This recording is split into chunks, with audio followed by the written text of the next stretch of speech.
ಹರೇ ಕೃಷ್ಣ. ಎಲ್ಲರಿಗೂ ಸ್ವಾಗತ. ನಾವು ಕಳೆದ 2 ವಿಡಿಯೋಗಳಲ್ಲಿ ಆತ್ಮ ಸಾಕ್ಷಾತ್ಕಾರ ವಿಜ್ಞಾನದ ಅಧ್ಯಾಯ 1 ಅದರಲ್ಲಿ ಭಾಗ 1 ಆತ್ಮಶೋಧನೆ, ಭಾಗ 2 ಕೃಷ್ಣ ಪ್ರಜ್ಞೆ ಎಂದರೇನು ಎಂಬುದರ ಬಗ್ಗೆ ನಾವು ಸಂಪೂರ್ಣವಾಗಿ ತಿಳ್ಕೊಂಡಿದ್ದೇವೆ. ಇವತ್ತು ನಾವು ಭಾಗ 3 ದೇವರನ್ನು ಕುರಿತು ಒಂದು ವಾಕ್ಯ ಇದ್ರ ಬಗ್ಗೆ ತಿಳ್ಕೊಳ್ಳೋಣ. ಇದನ್ನು ತಿಳ್ಕೊಳ್ಳೋಕ್ಕಿಂತ ಮುಂಚೆ ಪ್ರಣಾಮಗಳನ್ನು ಮಾಡುತ್ತಾ ನಂತರ ನಾವು ಇದನ್ನು ಪ್ರಾರಂಭ ಮಾಡೋಣ. ಓಂ ಅಜ್ಞಾನತಿಮಿರಾಂಧಸ್ಯ ಜ್ಞಾನಾಂಜನಶಲಾಕಯ ಚಕ್ಷುರುನ್ಮಿಲಿತಂ ಯೇನ ತಸ್ಮೈ ಶ್ರೀ ಗುರುವೇ ನಮಃ. ಶ್ರೀ ಚೈತನ್ಯಮನೋಭೀಷ್ಟಂ ಸ್ಥಾಪಿತಂ ಯೇನ ಭೂತಲೇ ಸ್ವಯಂ ರೂಪಃ ಕಾಲ್ಮಯಂ ದದಾತಿ ಸ್ವಪದಕಾಂತಿಂ. ವಂದೇಹಂ ಶ್ರೀಗುರು ಶ್ರೀಯುತಪಾದಕಮಲಂ ಶ್ರೀಗುರಾನ್ ವೈಷ್ಣವಾಂಶ್ಚ ಶ್ರೀರೂಪಂ ಸಗ್ರಜಾತಂ ಸಗುಣರಘುನಾಥಾನ್ವಿತಂ तं ಸಜೀವಂ ಸಾದ್ವೈತಂ ಸಾವಧೂತಂ ಪರಿಜನಸಹಿತಂ ಶ್ರೀಕೃಷ್ಣ ಚೈತನ್ಯದೇವಂ ಶ್ರೀರಾಧಾಕೃಷ್ಣಪಾದಂ ಸಗುಣಲಲಿತಾ ಶ್ರೀವಿಶಾಖಾನ್ವಿತಾಂಶ್ಚ. ಹೇ ಕೃಷ್ಣ ಕರುಣಾ ಸಿಂಧು ದೀನಬಂಧು ಜಗತ್ಪತೆ ಗೋಪೀಶ ಗೋಪಿಕಾಂತ ರಾಧಾಕಾಂತ ನಮೋಸ್ತುತೆ. ತಪ್ತಕಾಂಚನ ಗೌರಾಂಗಿ ರಾಧೆ ವೃಂದಾವನೇಶ್ವರಿ ವೃಷಭಾನುಸುತೆ ದೇವಿ ಪ್ರಣಮಾಮಿ ಹರಿಪ್ರಿಯೆ. ವಾಂಛಾಕಲ್ಪತರುಭ್ಯಶ್ಚ ಕೃಪಾ ಸಿಂಧುಭ್ಯಃ ಏವ ಚ ಪತಿತಾನಾಂ ಪಾವನೇಭ್ಯೋ ವೈಷ್ಣವೇಭ್ಯೋ ನಮೋ ನಮಃ. ನಮೋ ಓಂ ವಿಷ್ಣುಪಾದಾಯ ಕೃಷ್ಣಪ್ರೇಷ್ಠಾಯ ಭೂತಲೇ ಶ್ರೀಮತೆ ಭಕ್ತಿವೇದಾಂತ ಸ್ವಾಮಿನಿತಿ ನಾಮಿನಿ. ನಮಸ್ತೆ ಸಾರಸ್ವತೆ ದೇವೇ ಗೌರವಾಣಿ ಪ್ರಚಾರಿಣಿ ನಿರ್ವಿಶೇಷ ಶೂನ್ಯವಾದಿ ಪಾಶ್ಚಾತ್ಯದೇಶತಾರಿಣಿ. ಜಯ ಶ್ರೀ ಕೃಷ್ಣ ಚೈತನ್ಯ ಪ್ರಭು ನಿತ್ಯಾನಂದ ಶ್ರೀ ಅದ್ವೈತ ಗದಾಧರ ಶ್ರೀವಾಸಾದಿ ಗೌರ ಭಕ್ತವೃಂದ. ಹರೇ ಕೃಷ್ಣ ಕೃಷ್ಣ ಕೃಷ್ಣ ಹರೇ ಹರೇ, ಹರೇ ರಾಮ ರಾಮ ರಾಮ ಹರೇ ಹರೇ. ಹರೇ ಕೃಷ್ಣ ಕೃಷ್ಣ ಕೃಷ್ಣ ಹರೇ ಹರೇ, ಹರೇ ರಾಮ ರಾಮ ರಾಮ ಹರೇ ಹರೇ. ಹರೇ ಕೃಷ್ಣ ಕೃಷ್ಣ ಕೃಷ್ಣ ಹರೇ ಹರೇ, ಹರೇ ರಾಮ ರಾಮ ರಾಮ ಹರೇ ಹರೇ. ಎಲ್ಲರಿಗೂ ಮತ್ತೊಮ್ಮೆ ಸ್ವಾಗತ. ದೇವರನ್ನ ಕುರಿತು ಒಂದು ವಾಕ್ಯ. ದೇವರನ್ನ ಕುರಿತ ಆಧುನಿಕ ಮಾನವ ಕಲ್ಪನೆಗಳು ಅನೇಕ ಹಾಗೂ ವೈವಿಧ್ಯಮಯ. ಮಕ್ಕಳು ಅವನೊಬ್ಬ ಬಿಳಿಯ ಗಡ್ಡದ ಮುದುಕನೆಂದು ಭಾವಿಸುತ್ತಾರೆ. ದೊಡ್ಡವರು ಅನೇಕರು ಅವನೊಬ್ಬ ಅದೃಶ್ಯ ಶಕ್ತಿ ಅಥವಾ ಮನಸ್ಸಿನ ಒಂದು ಕಲ್ಪನೆ ಅಥವಾ ಇಡೀ ಮಾನವ ಜನಾಂಗ, ವಿಶ್ವ ಅಥವಾ ತಾನೇ ಎಂದು ಭಾವಿಸುತ್ತಾರೆ. ಈ ಉಪನ್ಯಾಸದಲ್ಲಿ ಶ್ರೀಲಾ ಪ್ರಭುಪಾದರು ಆಶ್ಚರ್ಯಕರವಾದ ರೀತಿಯಲ್ಲಿ ದೇವರ ನಿಕಟ ನೋಟವನ್ನು ನೀಡುತ್ತಾ ಕೃಷ್ಣ ಪ್ರಜ್ಞಾ ಕಲ್ಪನೆಯನ್ನು ವಿವರವಾಗಿ ವರ್ಣಿಸುತ್ತಾರೆ. ಮಹಿಳೆಯರೇ ಮತ್ತು ಮಹನೀಯರೇ, ಈ ಕೃಷ್ಣ ಪ್ರಜ್ಞಾ ಆಂದೋಲನದಲ್ಲಿ ಭಾಗವಹಿಸುತ್ತಿರುವ ನಿಮಗೆಲ್ಲ ನನ್ನ ಧನ್ಯವಾದಗಳು. 1966ರಲ್ಲಿ ನ್ಯೂಯಾರ್ಕ್ನಲ್ಲಿ ಈ ಸಂಘವನ್ನು ನೋಂದಾಯಿಸಿದಾಗ ಇದನ್ನು ದೈವ ಪ್ರಜ್ಞಾ ಸಂಘವೆಂದು ಕರೆಯಬೇಕೆಂದು ಮಿತ್ರರೊಬ್ಬರು ಸಲಹೆ ಮಾಡಿದರು. ಕೃಷ್ಣ ಎಂಬ ಹೆಸರು ಮತೀಯವಾಗುತ್ತದೆ ಎಂದು ಅವರು ಭಾವಿಸಿದಂತಿತ್ತು. ನಿಘಂಟಿನಲ್ಲೂ ಕೂಡ ಕೃಷ್ಣ ಎಂದರೆ ಒಬ್ಬ ಹಿಂದೂ ದೇವರು ಎಂದು ಹೇಳಲಾಗಿದೆ. ಆದರೆ ದಿಟವಾಗಿ ದೇವರಿಗೆ ಯಾವುದಾದರೂ ಒಂದು ಹೆಸರು ಕೊಡುವುದಾದರೆ ಅದು ಕೃಷ್ಣ ಎನ್ನುವುದೇ ಆಗಿದೆ. ವಾಸ್ತವವಾಗಿ ದೇವರಿಗೆ ಯಾವ ನಿರ್ದಿಷ್ಟ ಹೆಸರೂ ಇಲ್ಲ. ಅವನಿಗೆ ಹೆಸರಿಲ್ಲ ಎಂದು ಹೇಳಿದರೆ ಅವನಿಗೆ ಎಷ್ಟು ಹೆಸರುಗಳಿವೆ ಎಂದು ಯಾರಿಗೂ ತಿಳಿದಿಲ್ಲವೆಂದು ಅರ್ಥ. ದೇವರು ಅನಂತವಾಗಿರುವುದರಿಂದ ಅವನ ಹೆಸರುಗಳು ಕೂಡ ಅನಂತವಾಗಿರಬೇಕು. ಆದ್ದರಿಂದ ನಾವು ಒಂದೇ ಹೆಸರನ್ನು ಕರ್ಷೆ ಮಾಡುವಂತಿಲ್ಲ. ಉದಾಹರಣೆಗೆ, ಕೃಷ್ಣನನ್ನು ಕೆಲವು ಸಲ ಯಶೋಧಾ ನಂದನ ಅಥವಾ ದೇವಕಿ ನಂದನ ಅಥವಾ ವಾಸುದೇವ ನಂದನ ಅಥವಾ ನಂದನಂದನ ಎಂದು ಕರೆಯುತ್ತಾರೆ. ಕೆಲವು ಸಲ ಅವನನ್ನು ಪಾರ್ಥಸಾರಥಿ, ಪೃಥೆಯ ಮಗನಾದ ಅರ್ಜುನನ ರಥದ ಸಾರಥಿ ಎಂದು ಕರೆಯುವುದುಂಟು. ದೇವರನ್ನು ಅನೇಕ ಭಕ್ತರೊಡನೆ ಅನೇಕ ಬಗೆಯಲ್ಲಿ ವ್ಯವಹರಿಸುತ್ತಾರೆ. ಈ ಲೀಲೆಗಳಿಗೆ ಅನುಗುಣವಾಗಿ ಅವನಿಗೆ ಕೆಲವು ನಿರ್ದಿಷ್ಟ ಹೆಸರುಗಳು ಬಂದಿವೆ. ಅವನ ಭಕ್ತರು ಅಸಂಖ್ಯ, ಅವರೊಡನೆ ಅವನ ಸಂಬಂಧಗಳು ಅಸಂಖ್ಯ. ಆದುದರಿಂದ ಅವನಿಗೆ ಅಸಂಖ್ಯ ಹೆಸರುಗಳು ಬಂದಿವೆ. ನಾವು ಯಾವುದಾದರೂ ಒಂದು ಹೆಸರನ್ನು ಪಟ್ಟು ಹಿಡಿಯುವಂತಿಲ್ಲ. ಆದರೆ ಕೃಷ್ಣ ಎಂಬ ಹೆಸರಿನ ಅರ್ಥ ಆಕರ್ಷಕ. ದೇವರು ಪ್ರತಿಯೊಬ್ಬರನ್ನು ಆಕರ್ಷಿಸುತ್ತಾನೆ. ಅದೇ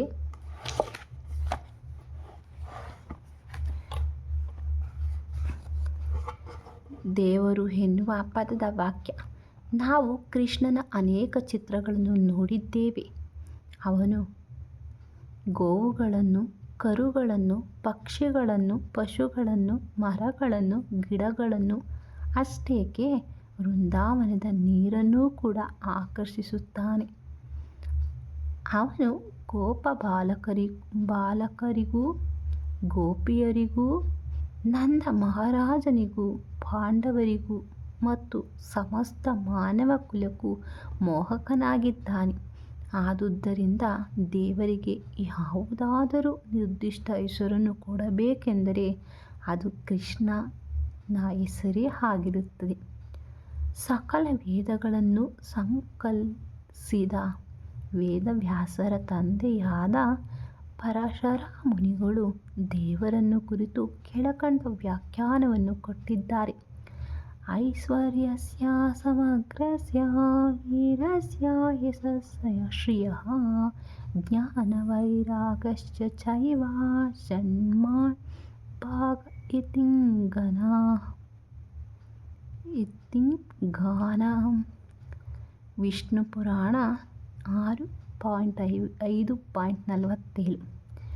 ಪೂರ್ಣ ಶಕ್ತಿ, ಯಶಸ್ಸು, ಐಶ್ವರ್ಯ, ಜ್ಞಾನ, ಸೌಂದರ್ಯ ಮತ್ತು ವೈರಾಗ್ಯ, ಈ 6 ಐಶ್ವರ್ಯಗಳಿಂದ ಪೂರ್ಣನಾಗಿರುವವನು ದೇವೋತ್ತಮ ಪರಮಪುರುಷನಾದ ಭಗವಂತ ಎಂದು ಪರಶುರಾಮುನಿಗಳು ವ್ಯಾಖ್ಯೆ ನೀಡಿದ್ದಾರೆ.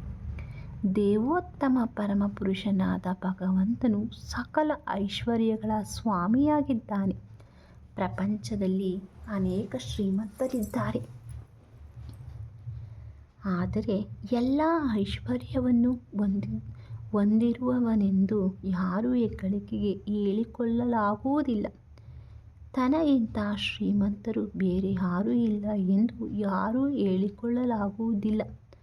ಆದರೆ ಕೃಷ್ಣನು ಈ ಭೂಲೋಕದಲ್ಲಿದ್ದಾಗ 16,108 ಪತ್ನಿಯರನ್ನು ಹೊಂದಿದ್ದಾನೆಂದೂ ಅವರಲ್ಲಿ ಪ್ರತಿಯೊಬ್ಬಳು ರತ್ನಾಭರಣಭೂಷಿತಳಾಗಿ ಅಮೃತಶಿಲೆಯ ಅರಮನೆಯಲ್ಲಿ ವಾಸಿಸುತ್ತಿದ್ದಳೆಂದೂ ಶ್ರೀಮದ್ ಭಾಗವತದಿಂದ ನಮಗೆ ತಿಳಿದುಬರುತ್ತದೆ. ದಂತ ಮತ್ತು ಚಿನ್ನದಿಂದ ನಿರ್ಮಿತವಾದ ಪೀಠೋಪಕರಣಗಳು ಕೋಣೆಗಳಲ್ಲಿ ಇಡುಕಿರಿದಿದ್ದವು. ಎಲ್ಲೆಲ್ಲಿಯೂ ಸಂಪತ್ತು ಸಮೃದ್ಧಿಯು ತುಂಬಿ ತುಳುಕುತ್ತಿತ್ತು. ಈ ವರ್ಣನೆಗಳೆಲ್ಲ ಶ್ರೀಮದ್ ಭಾಗವತದಲ್ಲಿ ಕಣ್ಣಿಗೆ ಕಟ್ಟುವಂತೆ ಚಿತ್ರಿಸಲಾಗಿದೆ. 16,000 ಪತ್ನಿಯರು ಅಥವಾ 16,000 ಅರಮನೆಗಳನ್ನು ಹೊಂದಿದ್ದ ಬೇರೊಬ್ಬ ವ್ಯಕ್ತಿಯನ್ನು ನಾವು ಮನುಕುಲದ ಇತಿಹಾಸದಲ್ಲೆಲ್ಲ ಕಾಣಲಾರೆವು. ಕೃಷ್ಣ ಒಬ್ಬೊಬ್ಬಳ ಪತ್ನಿ ಬಳಿಗೆ ಒಂದೊಂದು ದಿನ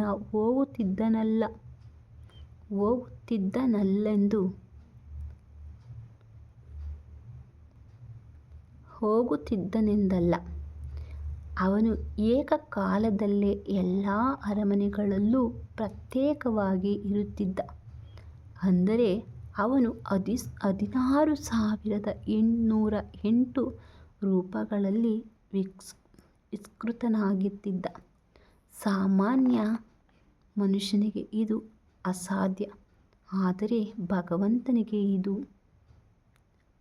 ಅಂತಹ ಕಷ್ಟವೇನಲ್ಲ.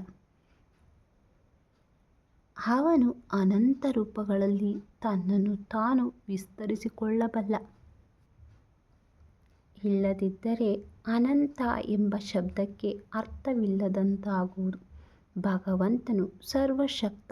ಕೇವಲ 16,000 ಪತ್ನಿಯರನ್ನಷ್ಟೇ ಅಲ್ಲ, 16 ಕೋಟಿ ಪತ್ನಿಯರನ್ನು ನಿರಾಯಾಸವಾಗಿ ಅವನು ಸಂಭಾಳಿಸಬಲ್ಲ. ಇಲ್ಲದಿದ್ದರೆ ಸರ್ವಶಕ್ತ ಎಂಬ ಶಬ್ದವು ಅರ್ಥಹೀನವಾಗುವುದು. ಇವೆಲ್ಲ ಅತ್ಯಾಕರ್ಷಕವಾದ ಲಕ್ಷಣಗಳು. ಈ ಲೌಕಿಕ ಪ್ರಪಂಚದಲ್ಲಿ ಯಾರಾದರೂ ಶ್ರೀಮಂತನಾಗಿದ್ದರೆ ಅವನು ಆಕರ್ಷಕ ವ್ಯಕ್ತಿಯಾಗಿರುತ್ತಾನೆಂದು ಅನುಭವದಿಂದ ಕಂಡಿದ್ದೇವೆ. ಉದಾಹರಣೆಗೆ, ಅಮೆರಿಕದಲ್ಲಿ ರಾಕ್ ಫೆಲ್ಲರ್ ಮತ್ತು ಫೋರ್ಡ್ ಅವರು ತಮ್ಮ ಶ್ರೀಮಂತಿಕೆಯಿಂದಾಗಿ ಬಹಳ ಆಕರ್ಷಕರಾಗಿದ್ದಾರೆ. ಪ್ರಪಂಚದ ಸಮಸ್ತ ಐಶ್ವರ್ಯವು ಅವರ ಬಳಿ ಇಲ್ಲದಿದ್ದರೂ ಅವರು ಆಕರ್ಷಕರಾಗಿದ್ದಾರೆ ಎಂದ ಮೇಲೆ ಸಕಲ ಐಶ್ವರ್ಯವಾದ ಸ್ವಾಮಿಯಾದ ಭಗವಂತನು ಇನ್ನೆಷ್ಟು ಆಕರ್ಷಕವಾಗಿರಬೇಕು. ಹೀಗೆಯೇ ಕೃಷ್ಣನು ಅನಂತ ಸಾಮರ್ಥ್ಯವನ್ನು ಹೊಂದಿದ್ದಾನೆ. ಹುಟ್ಟಿದಾಗಿನಿಂದಲೇ ಅವನು ಶಕ್ತಿವಂತನಾಗಿದ್ದ. ಕೃಷ್ಣನು ಕೇವಲ 3 ತಿಂಗಳ ಮಗುವಾಗಿದ್ದಾಗ ಪೂತನಿ ಎಂಬ ರಾಕ್ಷಸಿ ಅವನನ್ನು ಕೊಲ್ಲಲು ಪ್ರಯತ್ನಿಸಿದಳು. ಆದರೆ ಕೃಷ್ಣನೇ ಅವಳನ್ನು ಕೊಂದ. ಇದೇ ದೇವರ ರೀತಿ. ದೇವರು ಪ್ರಾರಂಭದಿಂದಲೂ ದೇವರಾಗಿಯೇ ಇರುತ್ತಾನೆ. ಯಾವುದೋ ಧ್ಯಾನದಿಂದಲೋ ಅಥವಾ ಯೋಗಶಕ್ತಿಯಿಂದಲೋ ಅವನು ದೇವರಾಗುವುದಿಲ್ಲ. ಕೃಷ್ಣ ಅಂತಹ ದೇವರಲ್ಲ. ಕೃಷ್ಣನ ಅವತಾರ ಮಾಡಿದ ಮೊದಲಿನಿಂದಲೇ ದೇವರಾಗಿದ್ದನು. ಕೃಷ್ಣನು ಅನಂತ ಕೀರ್ತಿಶಾಲಿಯೂ ಹೌದು. ನಾವೇನೋ ಕೃಷ್ಣನ ಭಕ್ತರಾಗಿರುವುದರಿಂದ ಅವನನ್ನು ಬಲ್ಲೆವು, ಅವನ ಗುಣಗಾನ ಮಾಡುತ್ತಿದ್ದೇವೆ ಎಂದು ಹೇಳಬಹುದು. ಆದರೆ ನಾವಲ್ಲದೆ ಪ್ರಪಂಚದಾದ್ಯಂತ ಕೋಟ್ಯಾಂತರ ಜನ ಭಗವದ್ಗೀತೆ ಹೆಗ್ಗಳಿಕೆಯನ್ನು ಅರಿತಿದ್ದಾರೆ. ಪ್ರಪಂಚದಾದ್ಯಂತ ದಾರ್ಶನಿಕರು, ಮನಃಶಾಸ್ತ್ರಜ್ಞರು ಮತ್ತು ಧರ್ಮ ಪ್ರತಿಪಾದಕರು ಭಗವದ್ಗೀತೆಯನ್ನು ಅಧ್ಯಯನ ಮಾಡುತ್ತಾರೆ. ಭಗವದ್ಗೀತಾ ಯಥಾರೂಪ ಎಂಬ ನಮ್ಮ ಪುಸ್ತಕವು ಬಹಳ ಹೆಚ್ಚಾಗಿ ಮಾರಾಟವಾಗುತ್ತಿದೆ.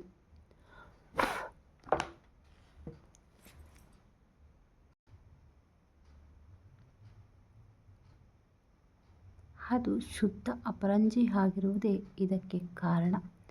ಭಗವದ್ಗೀತೆಯ ಅನೇಕ ಆವೃತ್ತಿಗಳಿವೆ, ಆದರೆ ಅವು ಶುದ್ಧವಾಗಿಲ್ಲ.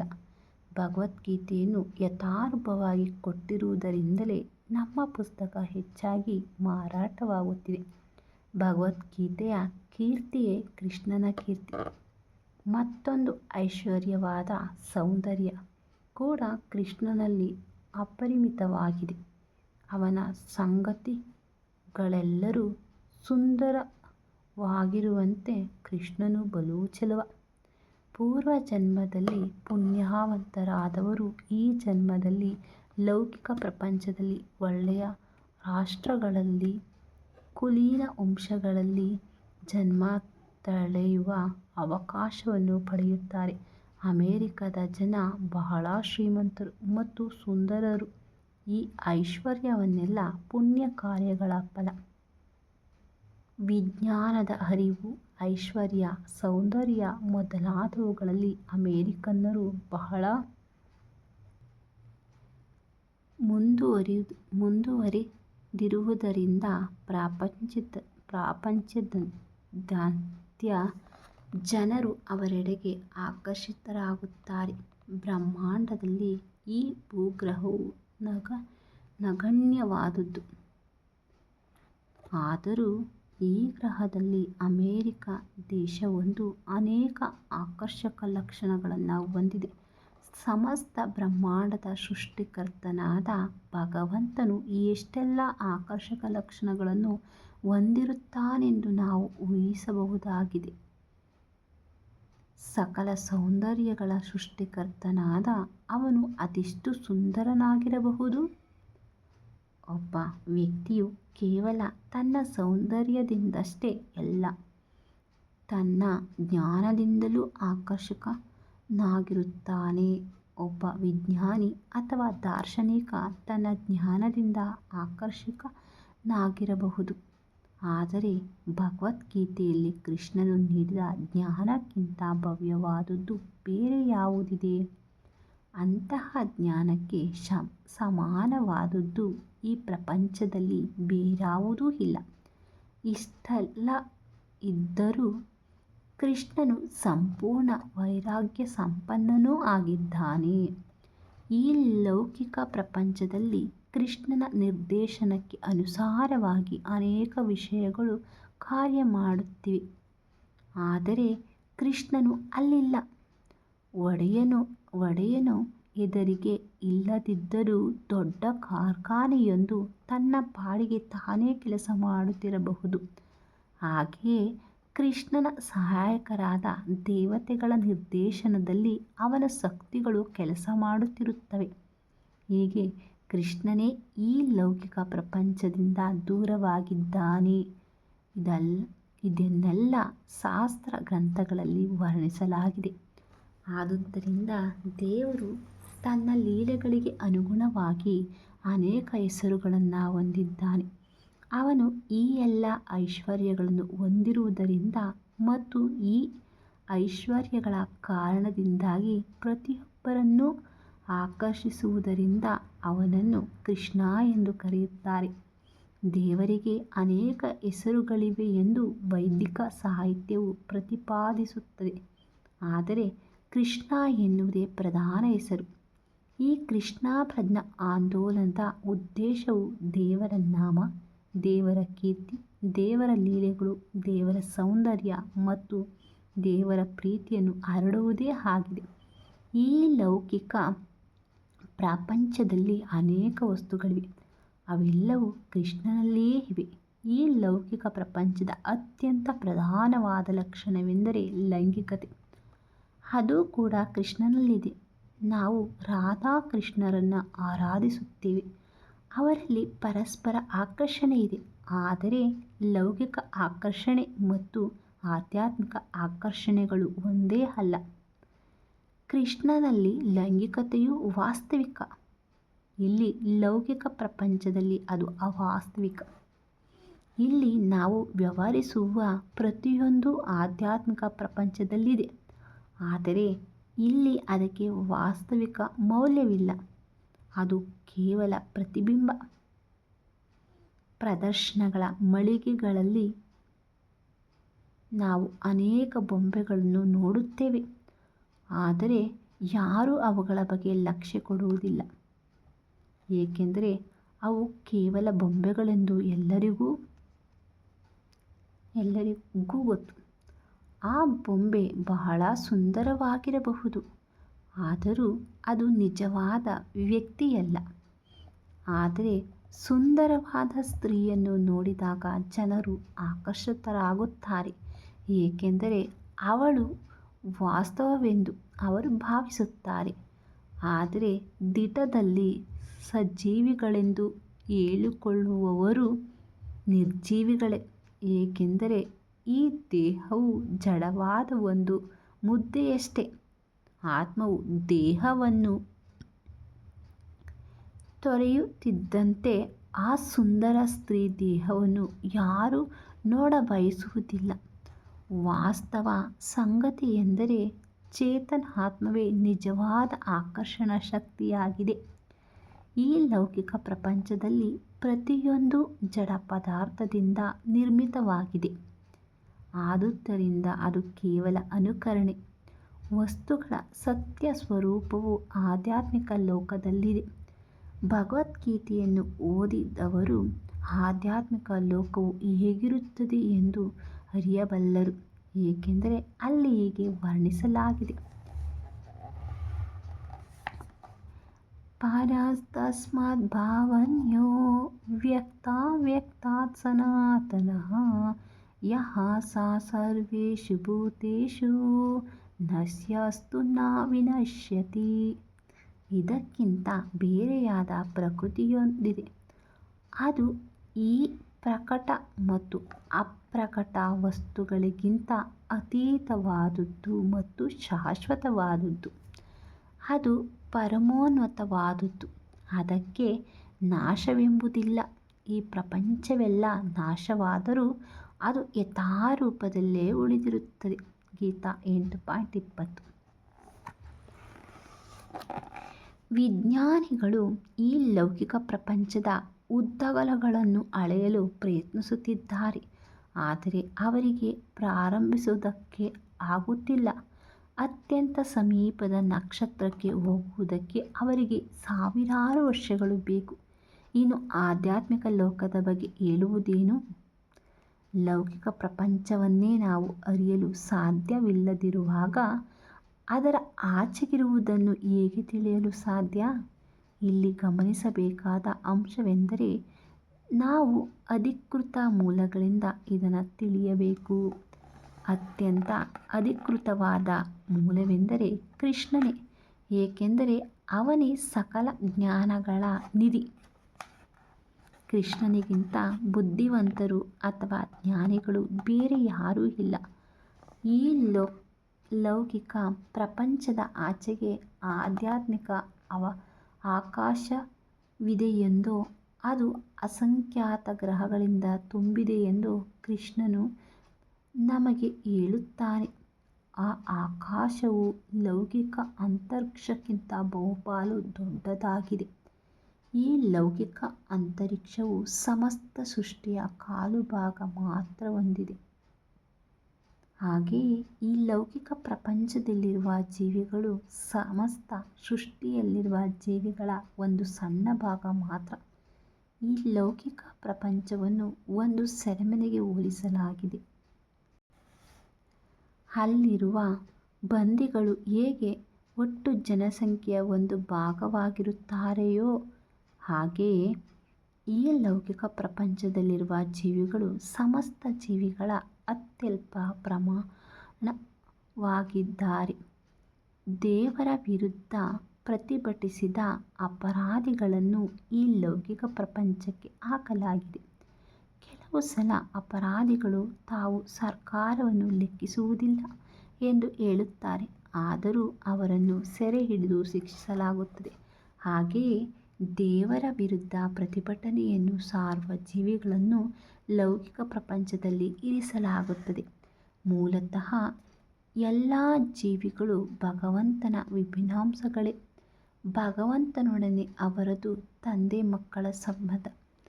ಕ್ರಿಶ್ಚಿಯನ್ನರು ಕೂಡ ಭಗವಂತನನ್ನು ತಮ್ಮ ಶ್ರೇಷ್ಠ ತಂದೆ ಎಂದು ಭಾವಿಸುತ್ತಾರೆ. ಚರ್ಚುಗಳಿಗೆ ಹೋಗುವ ಕ್ರಿಶ್ಚಿಯನ್ನರನ್ನು ಸ್ವರ್ಗದಲ್ಲಿರುವ ನಮ್ಮ ತಂದೆಯೇ ಎಂದು ಪ್ರಾರ್ಥಿಸುತ್ತಾರೆ.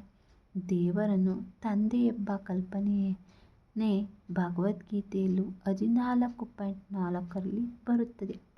ಸರ್ವಯೋನಿಷು ಕೌಂತೆಯ ಮೂರ್ತಯಃ ಸಂಭವಂತಿ ಯಾಃ ತಸ್ಮಾ ಬ್ರಹ್ಮ ಮಹದ್ಯೋನಿರ್ ಅಹಂ ಬೀಜಪ್ರದಃ ಪಿತಃ. ಕುಂತಿಯ ಪುತ್ರನೇ, ಈ ಲೌಕಿಕ ಪ್ರಕೃತಿಯಲ್ಲಿ ಎಲ್ಲ ಜೀವಿ ಜಾತಿಗಳಿಗೂ ಜನನದಿಂದ ವ್ಯಕ್ತರಾಗುತ್ತಾರೆ. ಅವರೆಲ್ಲರಿಗೂ ಬೀಜ ಪ್ರಧಾನನಾದ ತಂದೆ ನಾನೇ. ಜಲಚರ, ಸಸ್ಯಗಳು, ಪಕ್ಷಿಗಳು, ಪ್ರಾಣಿಗಳು, ಕ್ರಿಮಿಕೀಟಗಳು, ಮಾನವರು ಎಲ್ಲ ಸೇರಿ 84 ಲಕ್ಷ ಜೀವಜಾತಿಗಳಿವೆ. ಮನುಷ್ಯ ಜಾತಿಯಲ್ಲಿ ಬಹುಪಾಲು ಮಂದಿ ಅನಾಗರಿಕರು. ನಾಗರಿಕರಾದ ಕೆಲವೇ ಮಂದಿಯಲ್ಲಿ ಅಲ್ಪತ್ಯ ಸಂಖ್ಯೆಯ ಜನರು ಮಾತ್ರ ಕೂಡ ನಾನು ಹಿಂದೂ, ನಾನು ಮುಸ್ಲಿಂ, ಅಲ್ಪಸಂಖ್ಯಾತ ಜನರು ಮಾತ್ರ ಧಾರ್ಮಿಕ ಜೀವನವನ್ನು ಆರಿಸಿಕೊಳ್ಳುತ್ತಾರೆ. ಹಾಗೆ ಧಾರ್ಮಿಕರೆಂದು ಹೇಳಿಕೊಳ್ಳುವವರೆಲ್ಲರಲ್ಲೂ ಕೂಡ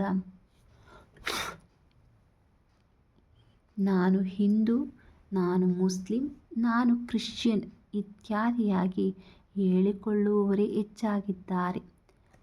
ಕೆಲವರು ಜನೋಪಕಾರ ಕಾರ್ಯಗಳಲ್ಲಿ ತೊಡಗುತ್ತಾರೆ. ಕೆಲವರು ಬಡಬಗ್ಗರಿಗೆ ದಾನ ಮಾಡುತ್ತಾರೆ. ಶಾಲೆಗಳನ್ನು, ಆಸ್ಪತ್ರೆಗಳನ್ನು ತೆರೆಯುತ್ತಾರೆ. ಈ ಲೋಕಹಿತ ಕಾರ್ಯವನ್ನು ಕರ್ಮಕಾಂಡ ಎಂದು ಕರೆಯುತ್ತಾರೆ.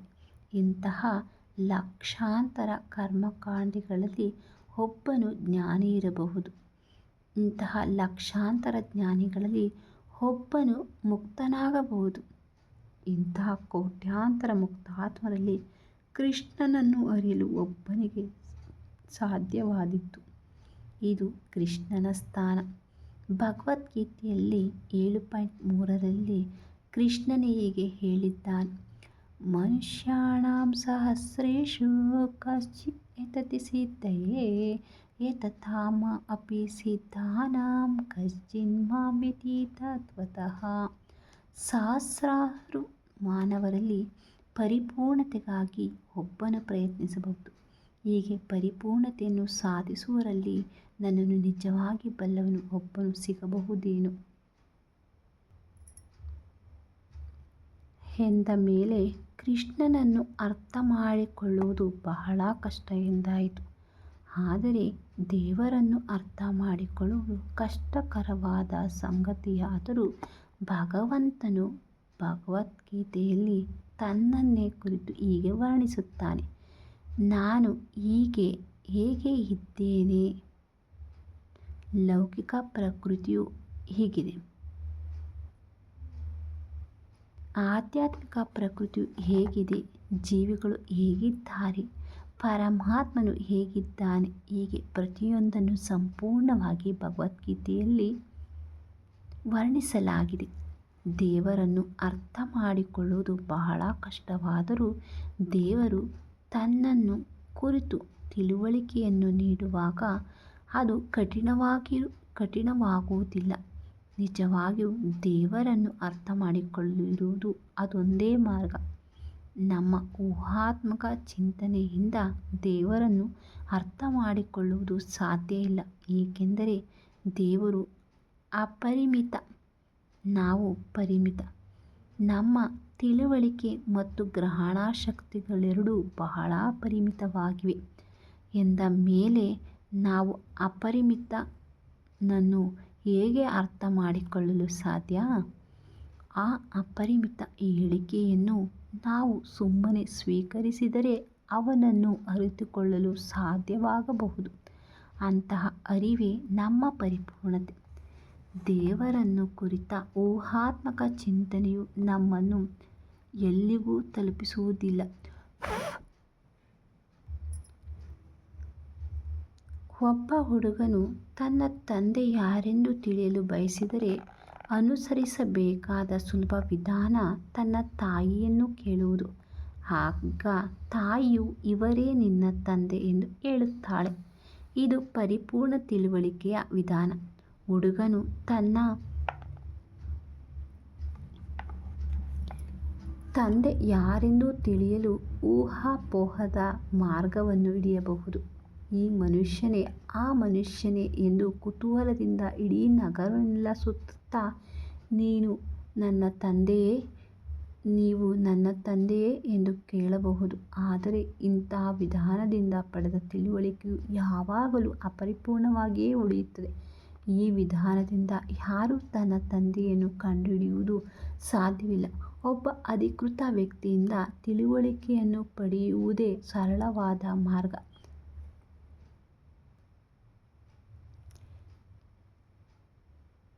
ಮೇಲಿನ ಉದಾಹರಣೆಯಲ್ಲಿ ತಾಯಿ ಅಂತಹ ಅಧಿಕೃತ ವ್ಯಕ್ತಿ. ಅವಳು ನೇರವಾಗಿ ನನ್ನ ಮುದ್ದಿನ ಮಗುವೇ, ಇವರೇ ನಿನ್ನ ತಂದೆ ಎಂದು ಹೇಳುತ್ತಾಳೆ. ಈ ರೀತಿಯಲ್ಲಿ ನಮ್ಮ ಅರಿವು ಪರಿಪೂರ್ಣವಾಗುತ್ತದೆ. ದಿವ್ಯ ಜ್ಞಾನವು ಹೀಗೇ ದೊರಕುತ್ತದೆ. ಈಗಷ್ಟೇ ನಾವು ಆಧ್ಯಾತ್ಮಿಕ ಪ್ರಪಂಚವನ್ನು ಕುರಿತು ಹೇಳುತ್ತಿದ್ದೇವೆ. ಈ ಆಧ್ಯಾತ್ಮಿಕ ಪ್ರಪಂಚವು ನಮ್ಮ ಊಹಾತ್ಮಕ ಚಿಂತನೆಗೆ ದಕ್ಕುವುದಿಲ್ಲ. ಆಧ್ಯಾತ್ಮಿಕ ಲೋಕವೊಂದಿದೆ, ಅದೇ ನನ್ನ ಕೇಂದ್ರಸ್ಥಾನ ಎಂದು ದೇವರು ಹೇಳುತ್ತಾನೆ. ಈ ರೀತಿಯಲ್ಲಿ ಶ್ರೇಷ್ಠ ಪ್ರಮಾಣವಾದ ಕೃಷ್ಣನಿಂದ ನಾವು ತಿಳುವಳಿಕೆಯನ್ನು ಪಡೆಯುತ್ತೇವೆ. ನಾವು ಪರಿಪೂರ್ಣರಲ್ಲದಿರಬಹುದು, ಆದರೆ ನಮ್ಮ ತಿಳುವಳಿಕೆ ಪರಿಪೂರ್ಣವಾಗುತ್ತದೆ, ಏಕೆಂದರೆ ಅದನ್ನು ಪರಿಪೂರ್ಣವಾದ ಆಕಾರದಿಂದ ಪಡೆದಿರುತ್ತೇವೆ. ಮಾನವನ ಸಮಾಜಕ್ಕೆ ಪರಿಪೂರ್ಣ ತಿಳುವಳಿಕೆಯನ್ನು ನೀಡುವುದು ಕೃಷ್ಣ ಪ್ರಜ್ಞಾ ಆಂದೋಲನದ ಉದ್ದೇಶ. ಅಂತಹ ತಿಳುವಳಿಕೆಯಿಂದ ಮಾನವನು ತಾನಾರು, ದೇವರು ಯಾರು, ಲೌಕಿಕ ಪ್ರಪಂಚವೆಂದರೇನು, ನಾವು ಇಲ್ಲೇಕೆ ಬಂದಿದ್ದೇವೆ, ನಾವೇಕೆ ಇಷ್ಟೆಲ್ಲ ಕಷ್ಟ ಕಾರ್ಪಣ್ಯಗಳನ್ನು ಅನುಭವಿಸಬೇಕು ಮತ್ತು ನಾವೇಕೆ ಸಾಯಬೇಕು ಎಂದು ತಿಳಿಯಬಹುದು. ಯಾರೂ ಸಾಯಲು ಬಯಸುವುದಿಲ್ಲ ಎಂಬುದೇನೋ ನಿಜ, ಆದರೆ ಸಾವು ಬಂದೇ ಬರುತ್ತದೆ. ಯಾರೂ ಮುದುಕರಾಗಲು ಬಯಸುವುದಿಲ್ಲ, ಆದರೂ ಮುಪ್ಪು ಬಂದೇ ಬರುತ್ತದೆ. ವ್ಯಾಧಿಗಳಿಂದ ನರಳಲು ಯಾರೂ ಬಯಸುವುದಿಲ್ಲ, ಆದರೆ ಕಾಯಿಲೆಗಳು ತಪ್ಪದೇ ಬರುತ್ತವೆ. ಇವೆಲ್ಲ ಮನುಷ್ಯನ ಜೀವನದ ನಿಜವಾದ ಸಮಸ್ಯೆಗಳು. ಇವುಗಳಿಗೆ ಪರಿಹಾರವನ್ನು ಕಂಡುಕೊಳ್ಳಲು ಇನ್ನೂ ಸಾಧ್ಯವಾಗಿಲ್ಲ.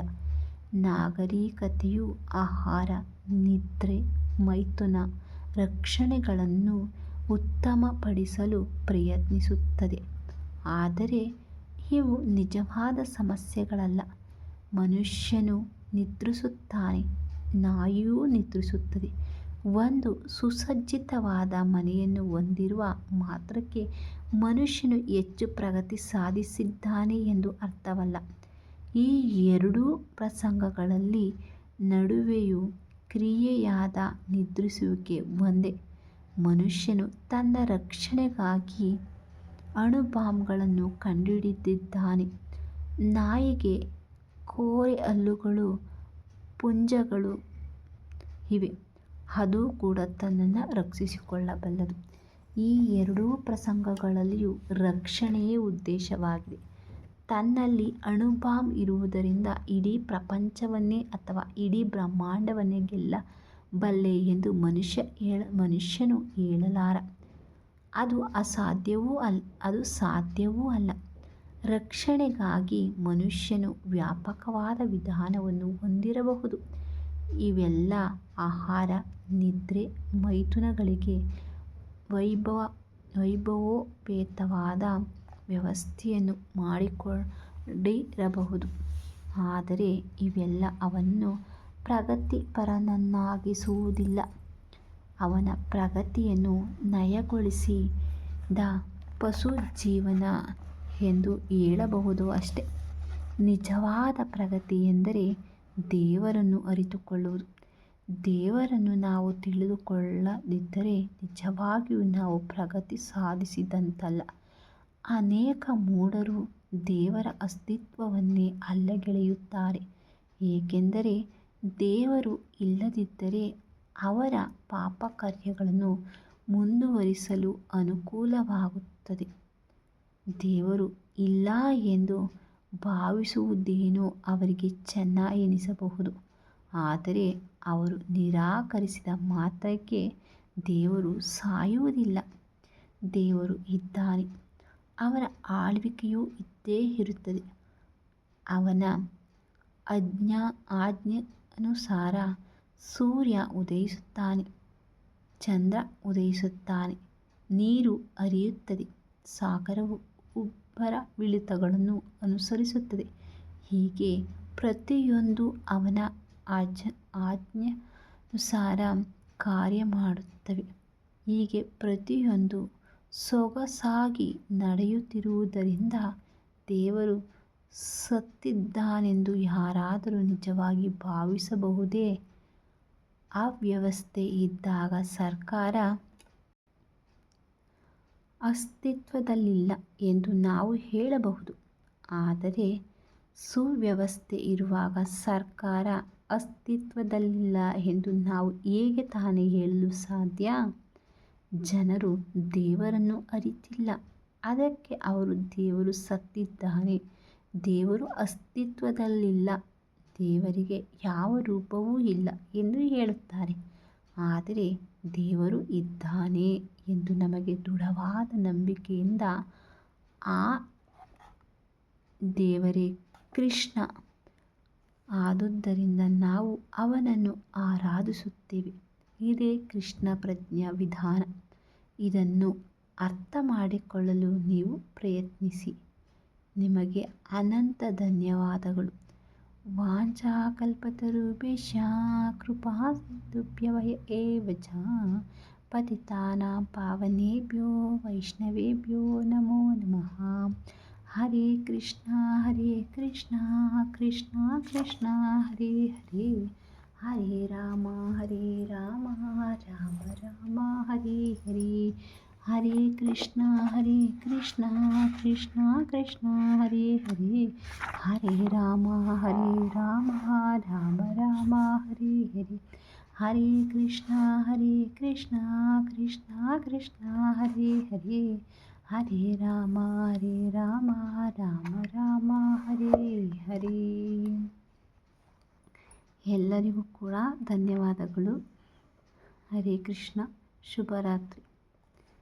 ಎಲ್ಲರೂ ಕೂಡ ನನ್ನ ವಿಡಿಯೋಗಳನ್ನು ನೋಡ್ತಾ ಇದ್ದು ನನಗೆ ಸಹಕರಿಸ್ತಾ ಇರೋದಕ್ಕೆ ನಿಮ್ಮೆಲ್ಲರಿಗೂ ಕೂಡ ನಾನು ಧನ್ಯವಾದಗಳನ್ನು ತಿಳಿಸುತ್ತೇನೆ.